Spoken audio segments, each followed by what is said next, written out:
In this video, we will be discussing the limit definition of a Riemann sum. Now, Riemann sums, we did cover those in 6.2, but in this video, we're going to be diving a little bit deeper into how we get the definition for a Riemann sum and what limits have to do with it. Our goal for the first part of this video is to develop an expression for the shaded area, which is the area under this curve of f of x from x equals a to x equals b. X equals a, we're going to say that that is this line right here. This is our x equals a line, and this is our x equals b line. And we are trying to come up with the area under the curve of f of x from x equals a to x equals b. So how we're going to do that? Well, we're going to use a Riemann sum, which means dividing the area into rectangles. This was covered in lesson 6.2. I'm going to divide this shaded area into rectangles using a right-hand Riemann sum.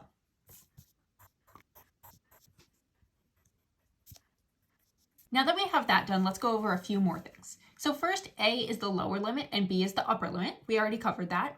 N is the number of subintervals. In this case, it looks like we have 1, 2, 3, 4, 5, 6 subintervals. A subinterval is this tiny distance right there. It's the distance from the start of one rectangle to the start of the next rectangle. Now, delta x, or change in x, is going to be the length of one subinterval. Delta x is equal to b minus a divided by n. So the upper limit minus the lower limit divided by the number of subintervals. Let's take a look at that with this specific case. Our upper limit is x equals 8 and our lower limit is x equals 2. So we're going to have 8 minus 2 divided by, and then n is the number of subintervals. Since we have 6 subintervals, we would get 6 over 6, which is 1. So in this case, delta x would be 1. K represents which subinterval you're on. So for example, when k is equal to 1, you would be on the first subinterval. When k is equal to 2, you're on the second subinterval, etc. Let's define this as our first subinterval. This is the second subinterval. This would be the third subinterval, etc. So if we knew that k was equal to 2, that indicates to us, oh, that's the second subinterval right here. Now let's develop an expression for the area of a single rectangle. The area of one rectangle is going to be the length times the height. So what's the length in this case? The length of one rectangle is going to be delta x because that's the length of one subinterval. Length is delta x. And then what is the height? Well, to find the height of the rectangle, that's going to be a y value. So it's going to be f of some number. For example, when we're over at 3, it would be f of 3, and that would control our height. So first, we need to develop the x coordinate in terms of our variables. We don't want numbers. We don't want 3 or 5. We want something like x and k involving those. So if we look at the height of this first rectangle here, that's going to be determined by the x value right there. Now, what is the x value right there?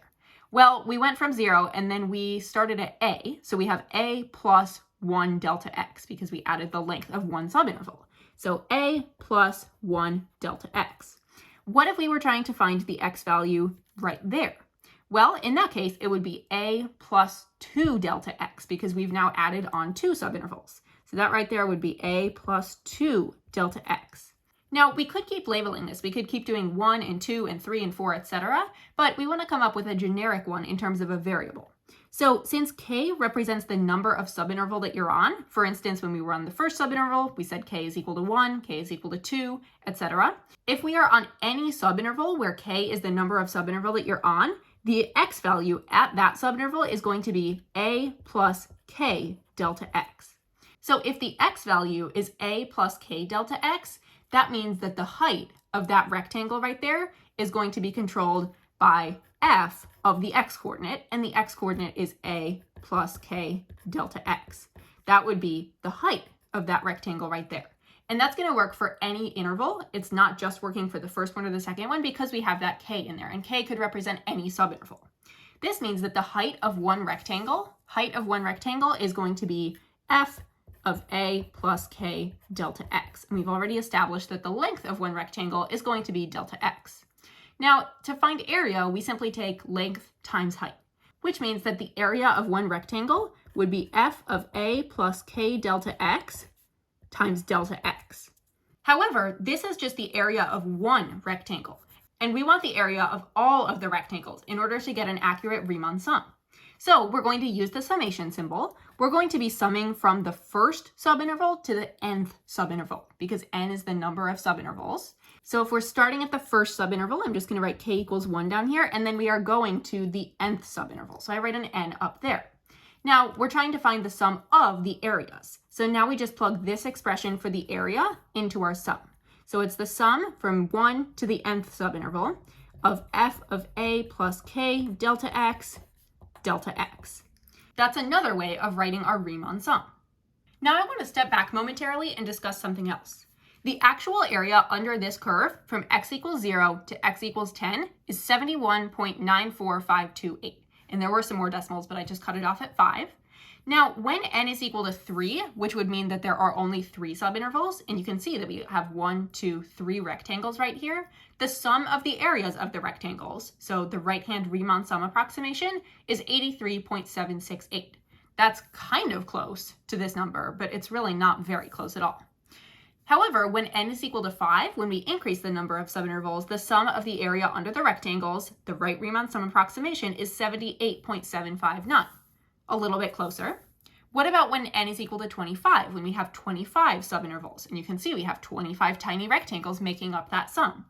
The sum of the area of the rectangles in that case would be 73.240, which is much, much closer to 71.94528.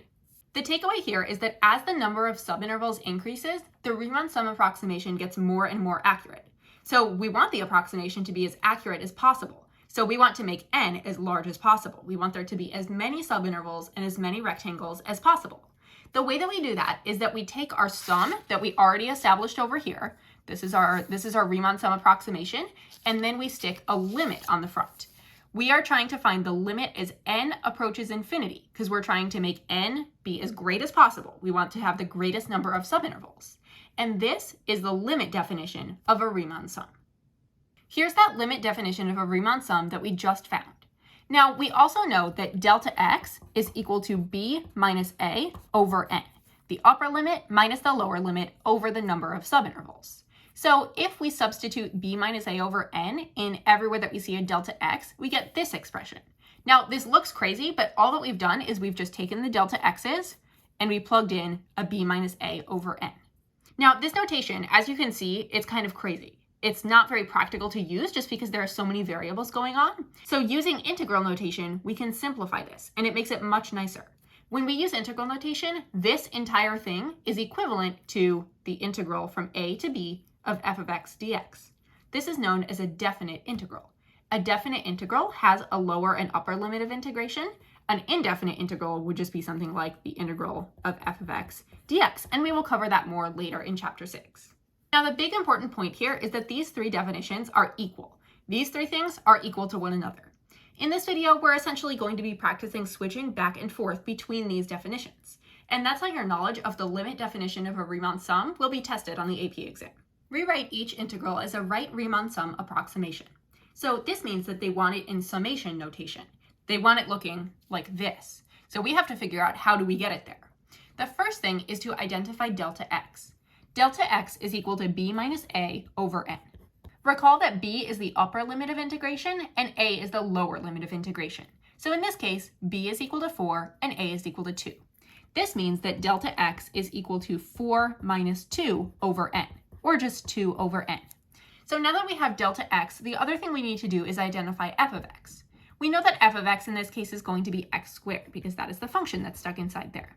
F of x is equal to x squared.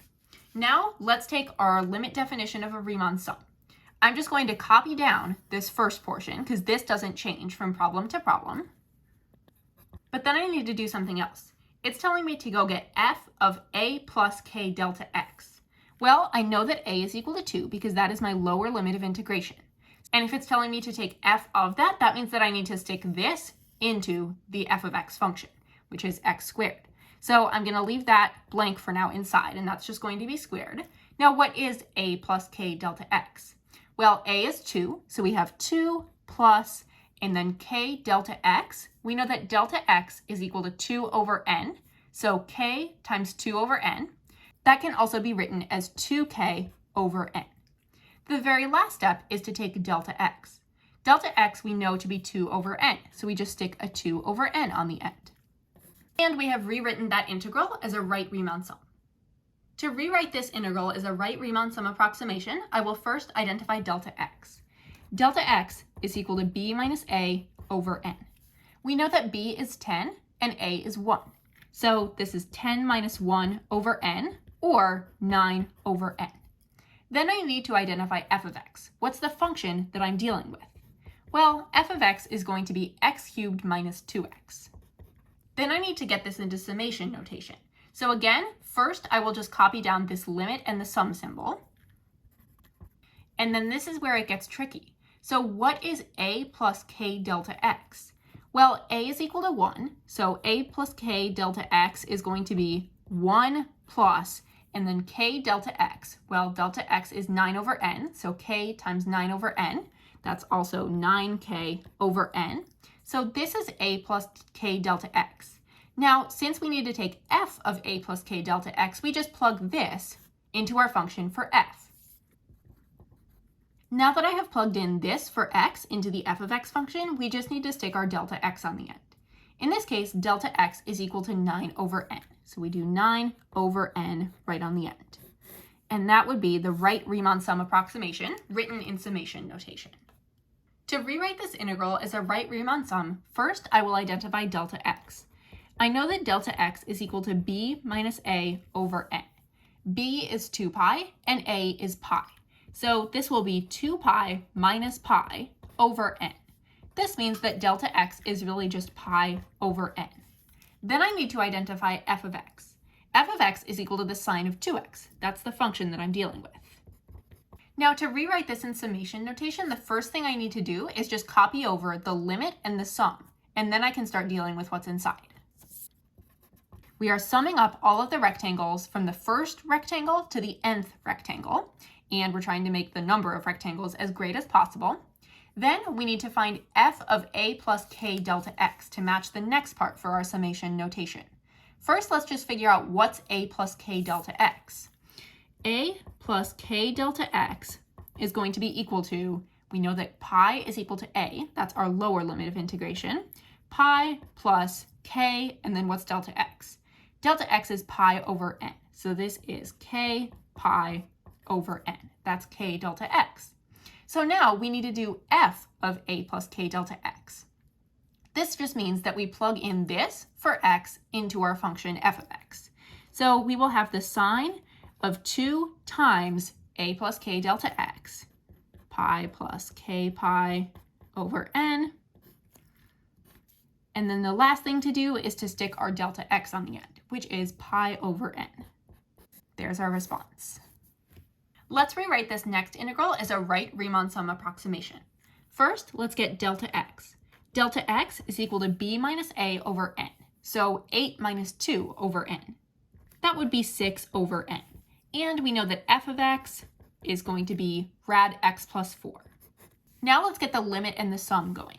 So we know that we are doing limit as n approaches infinity because we want the number of subintervals to be as great as possible.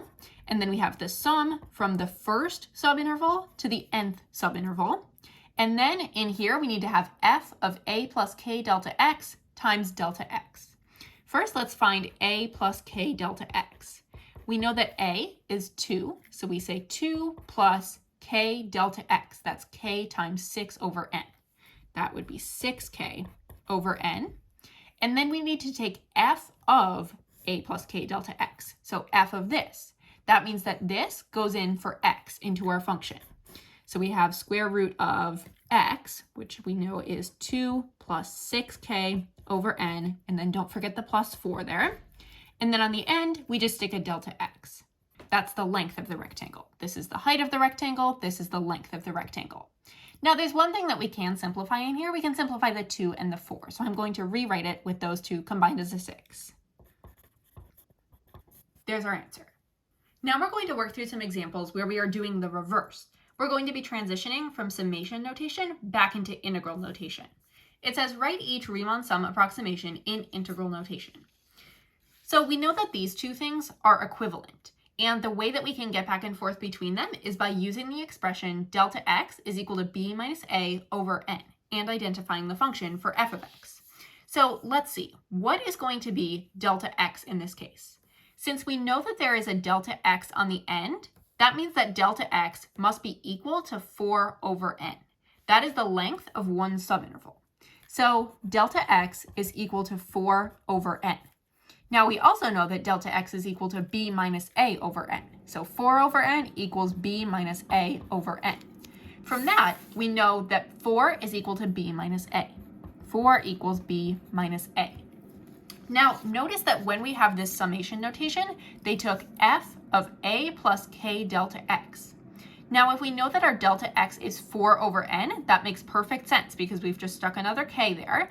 And then we also know that a is equal to 1. If a is equal to 1, that's important, so I'm going to jot that down. Then we can also find b. 4 is equal to b minus 1, so b is equal to 5. So now we have a is equal to 1 and b is equal to 5. The last thing we need to do is come up with f of x because we are trying to get it into this format. We need an a b, and an f of x. In this case, f of x is going to be x cubed because this entire thing, the a plus k delta x, has been cubed. F of x is equal to x cubed. The last thing we need to do is rewrite this as an integral. So integral from a to b of f of x dx, that's going to be the integral from 1 to 5 of x cubed dx. And there's our answer. Let's practice rewriting this Riemann sum approximation in integral notation. The way that we can transition back and forth between integral notation and summation notation is using the fact that delta x is equal to b minus a over n. Now, delta x in this case, it looks like it's going to be pi over n because the delta x typically falls at the end of the sum. So b minus a over n is equal to pi over n, and this gives us that b minus a is equal to pi. Now we can find a. We have our limit on here, and then we're finding f of a plus k delta x.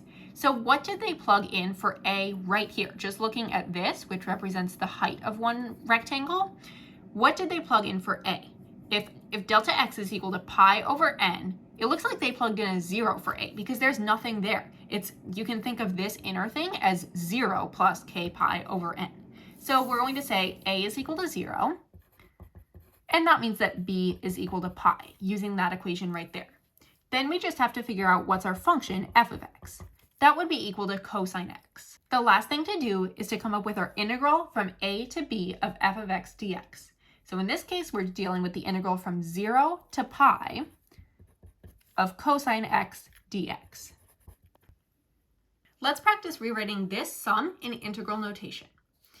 First, let's identify delta x. We know that delta x is equal to b minus a over n, and in this problem, delta x is 7 over n, because that is the width of the rectangle that's falling at the end of the sum right there. Delta x is equal to 7 over n. This means that 7 is equal to b minus a. We know that a is going to be equal to 8, because this portion right here is f of a plus k delta x. This is the k delta x, this is the a. So if a is equal to 8, we can then use this equation. 7 is equal to b minus 8, which means b must be equal to 15. Now we have our a and b values. Let's just find f of x now.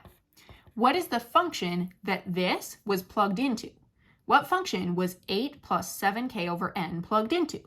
Well, that was the square root function. So f of x is equal to rad x. This means that when we write our integral, we go from a to b, so from 8 to 15, using that a is equal to 8 and b is equal to 15, of rad x, f of x, dx.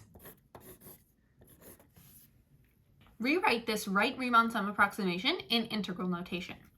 First, let's figure out what is delta x. We know delta x is equal to b minus a over n, but what is it in this problem? Well, at the end of our sum here, we see 8 over n. And delta x typically falls at the end right there. So 8 over n is equal to delta x, which means that b minus a is equal to 8. Now let's figure out what's the a value. Because on the inside portion right here, this is equal to a plus k delta x. And it makes sense that this is k delta x because delta x is 8 over n. So k delta x is 8k over n.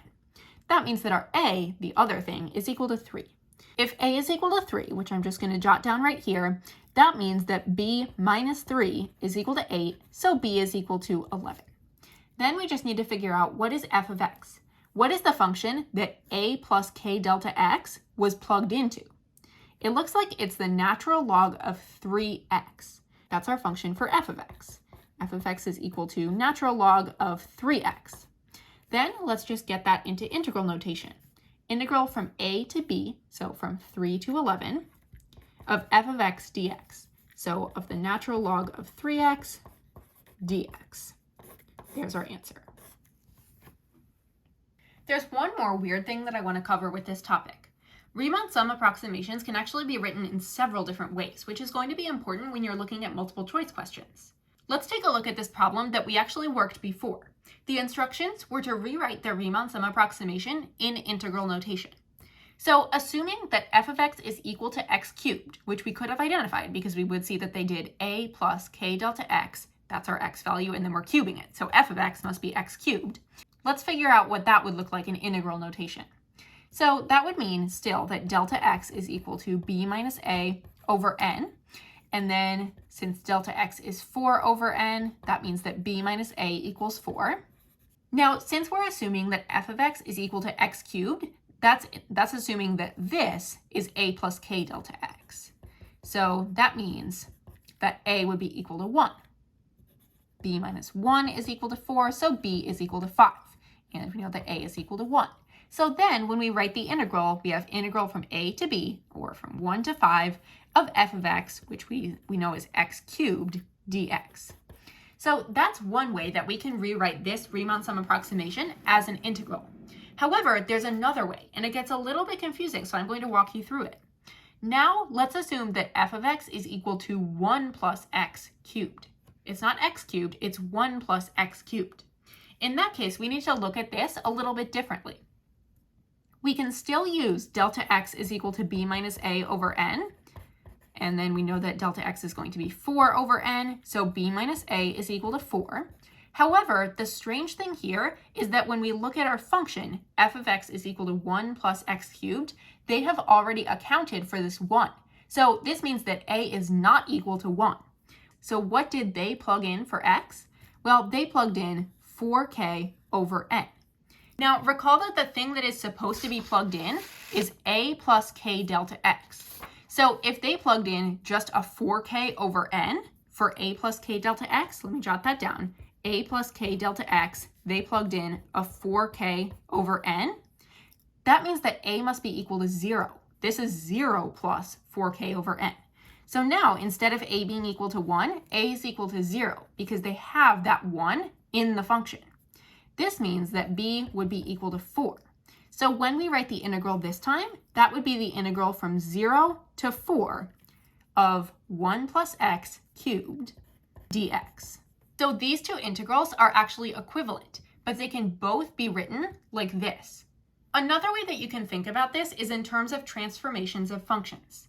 So if this was the parent function, if the parent function was f of x is equal to x cubed, what transformation did we apply if we then stick a 1 plus on the inside? Or you could think this is equivalent to x plus 1 cubed.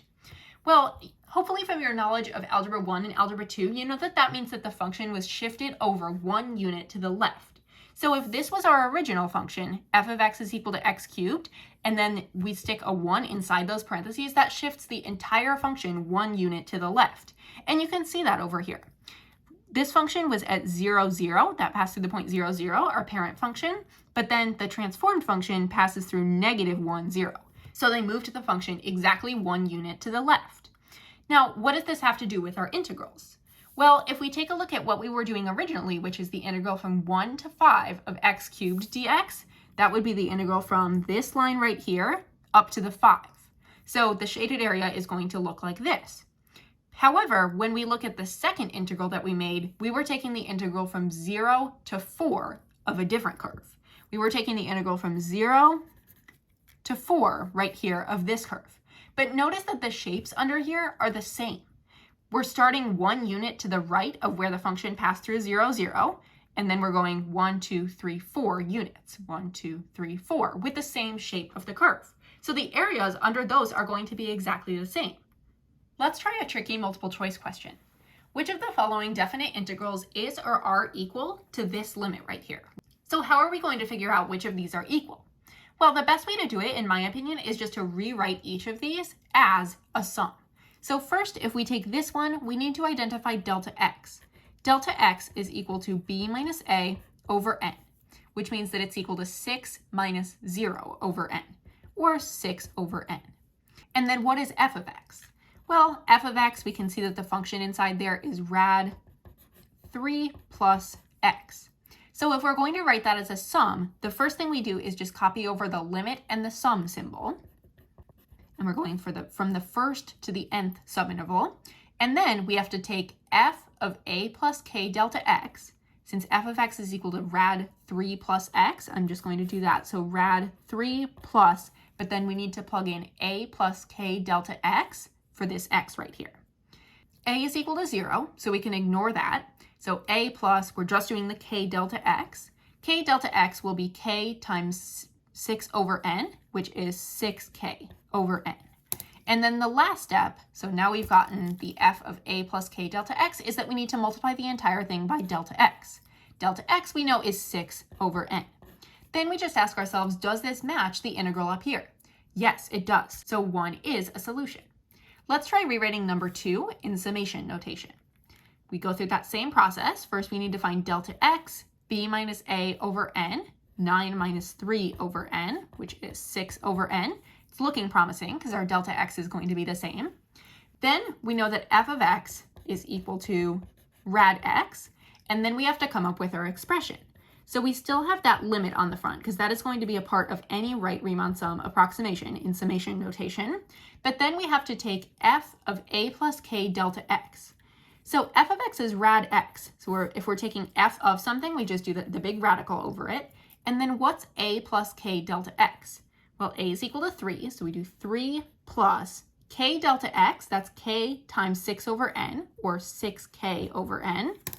And then the last step is to multiply everything by delta x, which is 6 over n. This is the same as this, so number 2 is also a solution. Let's check number 3.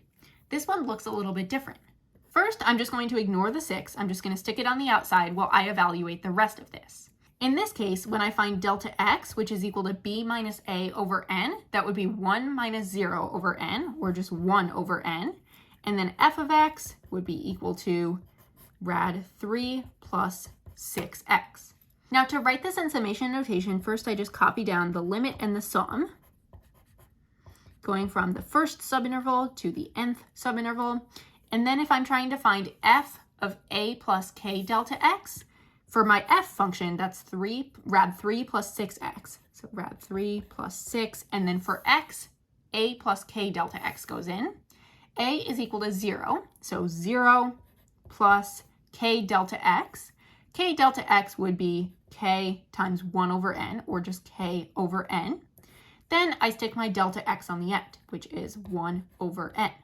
Keep in mind, though, this entire thing should be multiplied by 6 because we still have that 6 on the outside. So I'm just going to bring that down here, and I'm going to write it at the end right here. Now, if I do some simplifying, let's see if this is going to clean up to be equivalent to this. Limit as n approaches infinity from 1 to n of 3 plus, and then that just stays a 0, but then I have 6k over n. If I have 1 over n times 6, that's equal to 6 over n. And look at that. That cleans up to be the exact same thing as this. Therefore, 3 is also a solution. So D is the correct answer. All 3 of these definite integrals are equal to this. Which of the following definite integrals is or are equal to this? Again, we're just going to try testing each one of these, rewriting it in summation notation, and seeing if it matches. For this first one, we start with delta x is equal to b minus a over n. That's always a good starting point if you're not really sure where to start. So b minus a, that would be 3 minus negative 5, or 3 plus 5, which is 8, so 8 over n. Then we know that f of x is equal to negative 5 plus x to the 4th. That's that function right there. Then if I'm trying to rewrite this in summation notation, first I have my limit, and then I have my sum from the first to the nth subinterval. Then I need to find f of a plus k delta x. So first I'll just get my f function ready. So negative 5 plus a plus k delta x to the 4th. And what is a plus k delta x?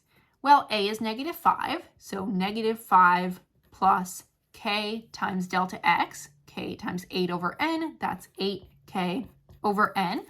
And the last thing is to do a delta x at the end. 8 over n at the end.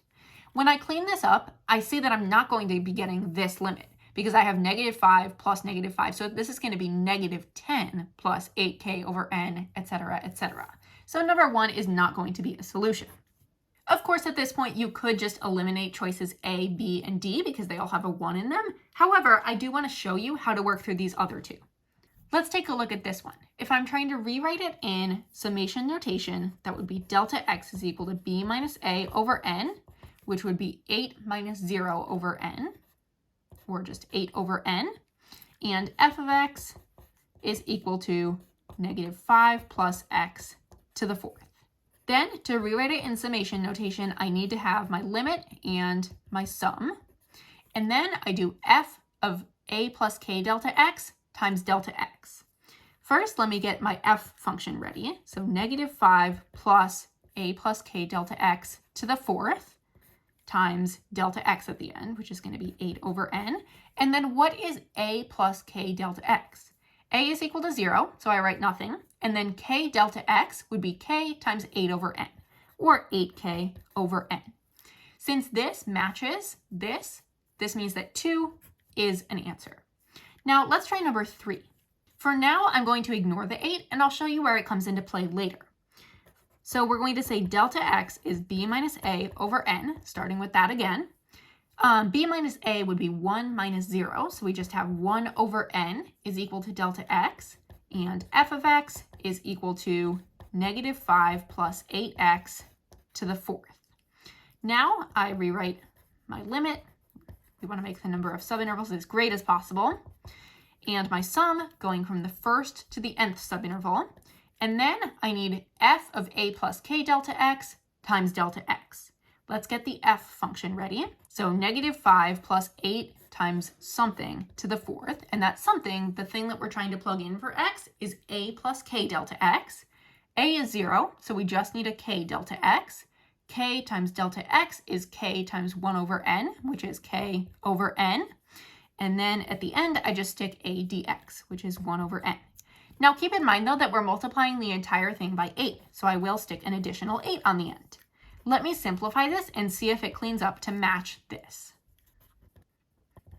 It does. When you clean this up, it matches this right here. Therefore, choice C is the correct answer. 2 and 3 are the integrals that are equivalent. The graph of f of x is equal to 2 to the power of x over 3 is shown below. Which of the following represents the area of the shaded region? Right now, I don't even want to look at these answer choices because they're just going to confuse me right now if I try to go straight to that limit definition of a Riemann sum. The first thing I'm going to do is write this in integral notation. So what I'm looking at here, if I'm trying to find the area under the curve of this function from 2 to 8, that's the integral from 2 to 8 of the function. So 2 to the power of x over 3 dx. Now I want to rewrite this in summation notation. So I'll use those same strategies that I did before, which is doing delta x is equal to b minus a over n. B minus a will be 8 minus 2. So 8 minus 2 over n, that's 6 over n. Then I have to figure out what is f of a plus k delta x. Well, a is equal to 2, and my f function is 2 to the power of x over 3. So I will have 2 to the power of some giant thing over 3, and that thing that has to go in for x is a plus k delta x. So a is 2 plus k. The k can just stay as a k, but then I have k delta x, so k times 6 over n. That would be 6k over n. Now I can clean this up and rewrite it as an actual limit with my sum. So limit as n approaches infinity from the first subinterval to the nth subinterval. And then in here, remember, I'm trying to find the area of one rectangle. So that means the length times the height. This is the length and this is the height. First, I will do the height. So 2 to the power of 2 plus 6k over n over 3. And then I stick my delta x on the end, 6 over n. Then I just have to figure out which one of these limits matches. It looks like it is choice A.